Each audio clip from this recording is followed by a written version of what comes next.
오늘 주시는 말씀은 에스겔 33장 1절에서 9절 말씀입니다. 에스겔 33장 1절에서 9절입니다.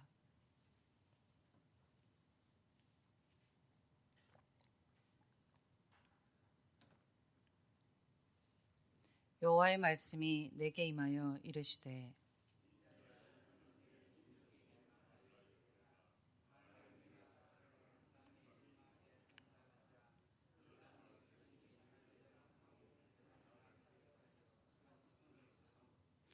그 사람이 그 땅에 칼이 임함을 보고 나팔을 불어 백성에게 경고하되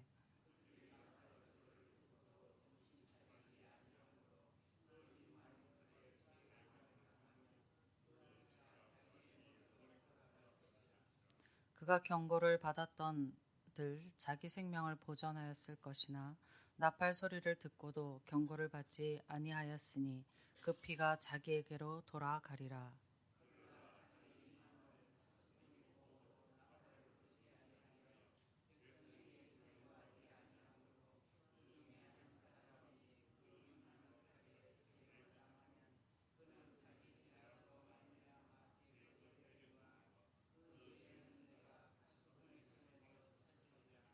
인자야, 내가 너를 이스라엘 족속의 파수꾼으로 삼음이 이와 같으니라.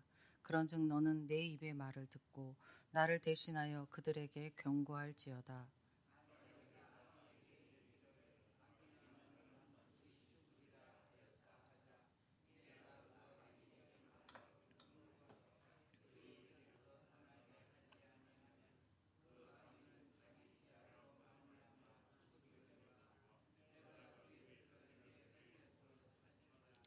그러나 너는 악인에게 경고하여 돌이켜 그의 길에서 떠나라고 하되 그가 돌이켜 그에게서 떠나지 아니하면 그는 자기 죄악으로 말미암아 죽으려니와 너는 내 생명을 보전하리라. 아멘. 오늘 본문에서는 하나님께서 이스라엘을 위하여 파수꾼으로 세우신 에스겔의 사명을 재차 강조하고 계시는 내용입니다. 3절을 보면 하나님께서는 에스겔에게 선지자로서의 소명을 주실 때에 이스라엘의 파수꾼으로 임명하시며 이스라엘 백성에게 다가올 심판에 대해 경고하게 하셨습니다. 그리고서 하나님께서 다시금 에스겔에게 이스라엘의 파수꾼 사명을 재차 강조하시고 있는 지금 이때는 예루살렘이 이미 함락된 후입니다. 그러니까 이스라엘이 패망한 이후에 다시금 파수꾼의 사명을 강조하고 계시는 것입니다. 이스라엘이 완전히 멸망하고 예루살렘의 폐허가 됐음에도 이스라엘에는 하나님의 파수꾼이 필요했다는 것입니다. 이스라엘은 영토나 성이 아니라 하나님의 백성이었으므로 이스라엘에게 남은 자들이나 포로로 잡혀갔던 자들이나 흩어져 있는 이스라엘 사람들에게는 계속적으로 파수꾼의 역할을 수행해갈 사람이 필요했던 것입니다. 포로로 잡혀있는 이들에게 파수꾼으로 하나님께서 에스겔을 세우신 것이었습니다. 성경을 보면 하나님께서는 늘 당신의 백성들을 위하여 파수꾼을 세우시고 앞으로 닥쳐올 위험에 대해서 경고하게 하셨습니다. 이러한 파수꾼 사명을 감당했던 이들이 바로 선지자들이었습니다. 선지자들은 이스라엘이 영적으로 나태해지거나 타락함으로 하나님의 심판의 위기에 직면할 때마다 나타나 백성들에게 닥쳐올 위험을 경고하게 하였습니다. 이스라엘 백성들이 이 선지자들의 경고를 듣고 자신들의 잘못된 행태를 버리고 다시금 영적으로 각성하면 닥쳐오는 하나님의 심판의 위기에서 벗어날 수 있었습니다. 그러나 자신들의 파수꾼인 선지자의 경고를 듣지 않고 그런 경우에는 하나님의 심판을 받음으로 인하여 큰 위기를 겪어야만 했습니다. 모세는 출애굽한 이스라엘 백성들을 위한 파수꾼이었고 사무엘은 사사시대 말기부터 왕정시대까지의 파수꾼이었습니다. 나단과 갓 선지자는 다윗 시대의 파수꾼이었고 엘리야와 엘리사는 북이스라엘의 아합 시대와 그 이후의 대표적인 파수꾼이었습니다. 이사야는 남유다에서 60년간 파수꾼의 사명을 수행하였고 예레미야는 50년간 남유다에서 파수꾼 사명을 수행하였습니다. 그리고 에스겔이 바벨론의 이스라엘 백성들 사이에서 약 20년 이상 파수꾼의 사명을 수행하였습니다. 이에도 많은 선지자들이 시대마다 일어나 이스라엘 백성들의 파수꾼으로서의 사명을 수행했습니다. 하나님께서 파수꾼을 세우시고 이스라엘을 향하여 경고의 메시지를 보내시는 것은 이스라엘이 하나님을 경외하며 순종하며 예배하는 삶을 살지 않고 오히려 범죄하며 하나님의 백성으로서 마땅한 삶을 살지 못했기 때문이었습니다. 하나님의 백성으로서의 마땅한 삶을 살지 못하는데도 하나님께서는 그들에게 한 번도 눈을 떼지 않으시고 계셨던 것입니다. 그리고 그들에게 계속적으로 파수꾼을 보내어 세우셨던 것입니다. 이스라엘은 하나님이 세우신 파수꾼의 경고를 들을 때도 있기는 있었지만 오히려 파수꾼을 핍박하고 그들의 경고를 무시했었습니다. 이스라엘이 자신들에 대한 하나님의 사랑을 외면한 것입니다. 그럼에도 하나님께서는 택하신 백성들을 끝까지 사랑하시며 보호하셨습니다. 이스라엘에서 선지자라 일컫는 이들이 모두 하나님이 세우신 파수꾼은 아니었습니다. 선지자라 칭함받던 이들 중에는 거짓 선지자도 있었습니다.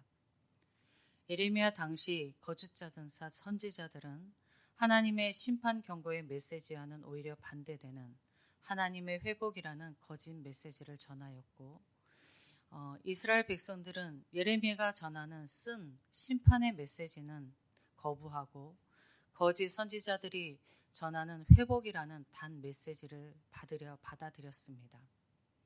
거짓 선지자들은 이스라엘이 하나님께로 돌이키는 영적 회복의 길을 막아서 하나님의 백성으로서의 삶을 살지 못하게 하였습니다.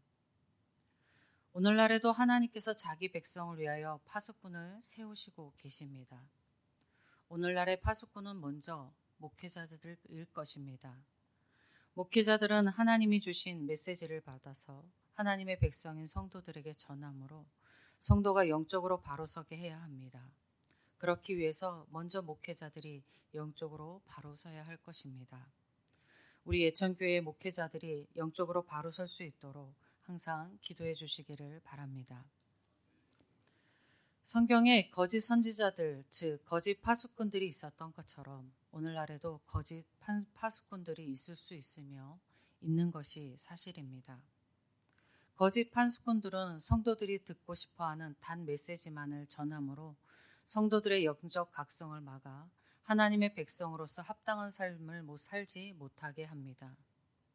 또 그들은 성도가 위협을 느끼는 메시지를 전함으로 인하여서 하나님과의 평화를 누리지 못하게도 합니다. 하나님은 오늘날에도 은혜와 긍휼을 말씀을 주시고 우리를 은혜의 길로 인도하십니다. 그리고 또 하나님은 오늘날에도 죄를 지적하시고 바른 신앙의 삶을 촉구하고 계심을 우리는 기억해야 할 것입니다.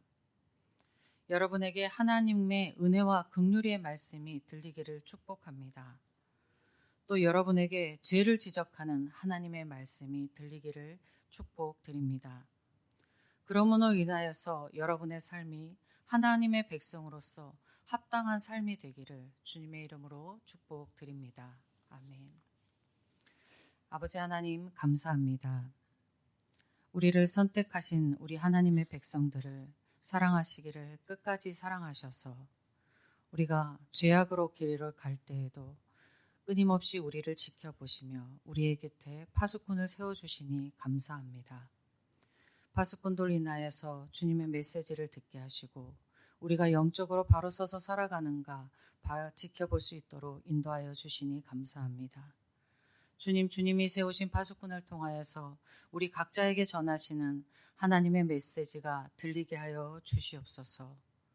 긍휼의 메시지, 위로의 메시지 들리게 하여 주시옵시고 나의 죄를 밝히시는 하나님의 메시지가 들리게 하심으로 하나님의 백성다운 삶을 살아가는 저희가 되어질 수 있도록 인도하여 주시옵소서. 주여 이 땅에 태어나 주님의 백성으로 살아가게 하셨사오니 그 이름에 걸맞는 인생 끝까지 살아갈 수 있도록 저희 모두를 축복하여 주시옵소서. 하나님의 축복을 기대하고 소망하며 그 응답을 믿으며 우리 주 예수 그리스도의 이름으로 기도드립니다. 아멘. 하늘에 계신 우리 아버지, 아버지의 이름을 거룩하게 하시며 아버지의 나라가 오게 하시며 아버지의 뜻이 하늘에서와 같이 땅에서도 이루어지게 하소서. 오늘 우리에게 일용할 양식을 주시고 우리가 우리에게 잘못한 사람을 용서하여 준 것 같이 우리 죄를 용서하여 주시고 우리를 시험에 빠지지 않게 하시고 악에서 구하소서. 나라와 권능과 영광이 영원히 아버지의 것입니다. 아멘. 이 시간 기도하실 때에 우리 교회를 위해서 먼저 기도하겠습니다. 교회에서 드려지는 예배, 하나님께 올려드리는 예배를 위해서 기도하시고 담임 목사님 청빙 가운데 있습니다.